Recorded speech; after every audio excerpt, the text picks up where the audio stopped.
মাঝরাতে সাগরের বুকে আবারও আটকে গেল বাংলাদেশের জাহাজ। চারদিকে ঘুটঘুটে অন্ধকার, আর তার মাঝেই ধেয়ে এলো ইরানের ভয়ঙ্কর সব গানবট। রেডিওতে ভেসে এলো কড়া নির্দেশ, এগোনো যাবে না, ফিরে যাও। আন্তর্জাতিক রাজনীতির চরম নোংরা আর নিষ্ঠুর খেলায় দ্বিতীয়বারের মতো শিকার হলো বাংলাদেশের পতাকাবাহী জাহাজ বাংলার জয়যাত্রা। আমেরিকা আর ইরানের এই পেশি শক্তির লড়াইয়ে বলির পাঁঠা কি শেষ পর্যন্ত বাংলাদেশকে হতে হচ্ছে? কেন শত শত জাহাজের ভিড়ে বেছে বেছে বাংলাদেশের জাহাজটিকেই টার্গেট করলো ইরান? এর পেছনে লুকিয়ে আছে কোন ভয়ঙ্কর ভূ রাজনৈতিক সমীকরণ? হরমুজ প্রণালী বিশ্বের জ্বালানি তেলের সবচেয়ে বড় রুট। ইসরায়েল ও আমেরিকার সাথে ইরানের সংঘাতের পর থেকেই কার্যত এই পথটি বন্ধ করে রেখেছিল তেহরান। বিশ্ব বাণিজ্যে নেমে এসেছিল এক ভয়াবহ স্থবিরতা। কিন্তু গত কয়েকদিনে এই হরমুজ প্রণালীকে ঘিরে যে পরিমাণ নাটকীয়তা হয়েছে তা হার মানায় হলিউডের যে কোনো থ্রিলার সিনেমাকেও।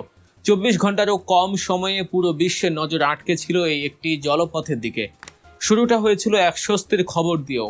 লেবাননে যুদ্ধবিরতির সাথে তাল মিলিয়ে ইরানের পররাষ্ট্রমন্ত্রী আব্বাস আরাকচি হঠাৎ ঘোষণা দিলেন, বাণিজ্যিক জাহাজ চলাচলের জন্য হরমুজ প্রণালী খুলে দেওয়া হয়েছে। এমনকি আমেরিকার প্রেসিডেন্ট ডোনাল্ড ট্রাম্পও তার ট্রুথ সোশ্যাল অ্যাকাউন্টে এই খবরের সত্যতা নিশ্চিত করলেন।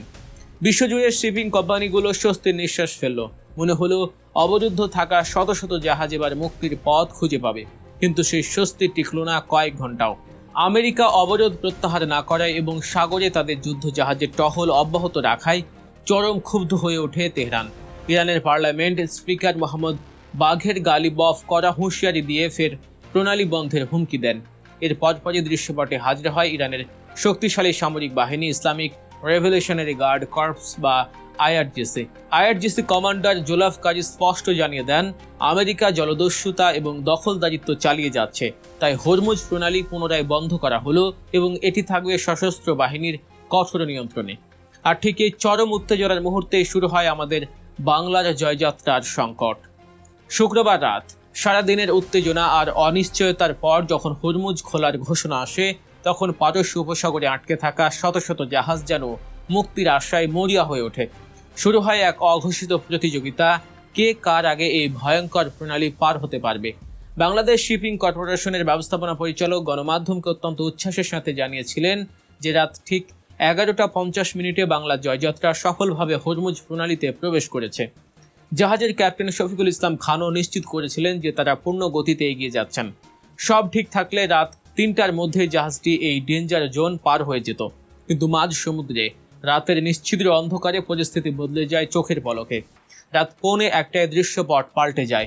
হঠাৎ করে ইরানি বাহিনীর শক্তিশালী গানবোট এবং রাডার থেকে কড়া বার্তা আসে বাংলার জয়যাত্রার দিকে। স্পষ্ট ভাষায় নির্দেশ দেওয়া হয়, অনুমতি বাতিল করা হয়েছে, অবিলম্বে পারস্য উপসাগরে ফিরে যাও। একটি বাণিজ্যিক জাহাজের পক্ষে সামরিক গানবোটের এই নির্দেশ অমান্য করার কোনো সুযোগই ছিল না। বাধ্য হয়ে বুকভরা হতাশা নিয়ে জাহাজের মুখ ঘুরিয়ে আবারও সেই পারস্য উপসাগরের বন্দি শিবিরে ফিরে যেতে হয় বাংলার জয়যাত্রাকে। এখন সবচেয়ে বড় প্রশ্ন হলো, কেন এমনটা হলো? শত শত জাহাজের মধ্যে কেন ইরান বেছে বেছে বাংলাদেশের জাহাজটিকে আটকে দিল? এর উত্তর খুঁজতে হলে আমাদের একটু গভীরে যেতে হবে, তাকাতে হবে জাহাজের পেটের দিকে। বাংলা জয়যাত্রা নামের এই জাহাজটি আসলে কোথা থেকে আসছিল? জাহাজটি সৌদি আরবের রাস আল খাইর বন্দর থেকে প্রায় 37,000 টন রাসায়নিক সার বোঝাই করে রওনা হয়েছিল। এর গন্তব্য ছিল দক্ষিণ আফ্রিকার কেপটাউন। আর এখানেই লুকিয়ে আছে আসল রহস্য।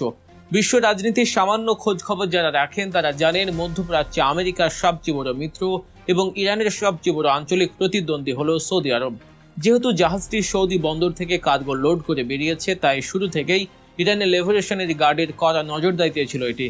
দ্বিতীয় কারণটি আরও বেশি স্পর্শকাতর। বিশ্লেষকদের মতে আমেরিকা আর ইরানের সাম্প্রতিক এই সংঘাতের সময় বাংলাদেশের একটি কূটনৈতিক বিবৃতি তেহরানের ক্ষোভের কারণ হতে পারে। যুদ্ধে বাংলাদেশের অবস্থান সরাসরি ইরানের বিপক্ষে এবং আমেরিকার পক্ষে যাওয়ায় ইরান হয়তো এই জাহাজটিকে আটকে দিয়ে একটি কড়া রাজনৈতিক বার্তায় দিতে চেয়েছে।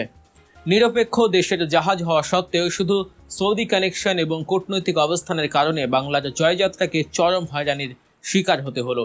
ভাবছেন এখানেই শেষ? না, শুনলে অবাক হবেন। হরমুজ পার হতে গিয়ে বাংলার জয়যাত্রার এটি কোনো প্রথম ব্যর্থতা নয়, বরং দ্বিতীয় ব্যর্থতা।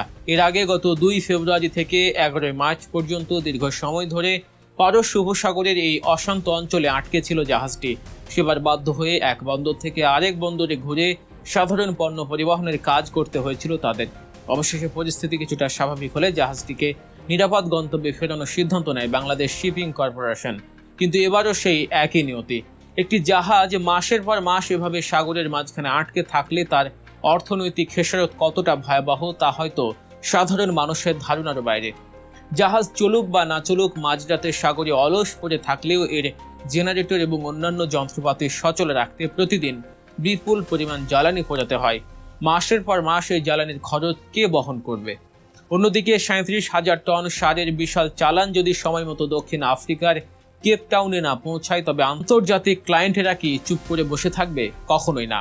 তারা বাংলাদেশ শিপিং কর্পোরেশনের উপর চরম ক্ষুব্ধ হবে।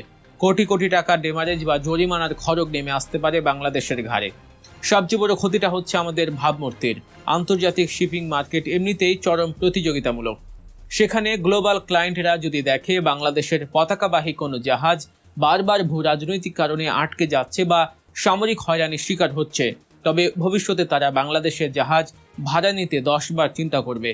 এটি দীর্ঘমেয়াদে বাংলাদেশের শিপিং বাণিজ্যের জন্য এক অপূরণীয় ক্ষতি। আন্তর্জাতিক আইন অনুযায়ী যে কোনো ট্রানজিট প্যাসেজে বাণিজ্যিক জাহাজের অবাধ চলাচলের অধিকার রয়েছে, কিন্তু বাস্তব হলো সাগরের মাঝখানে কোনো আইন চলে না। সেখানে চলে পেশি শক্তি, গানবোট আর মিসাইলের দাপট।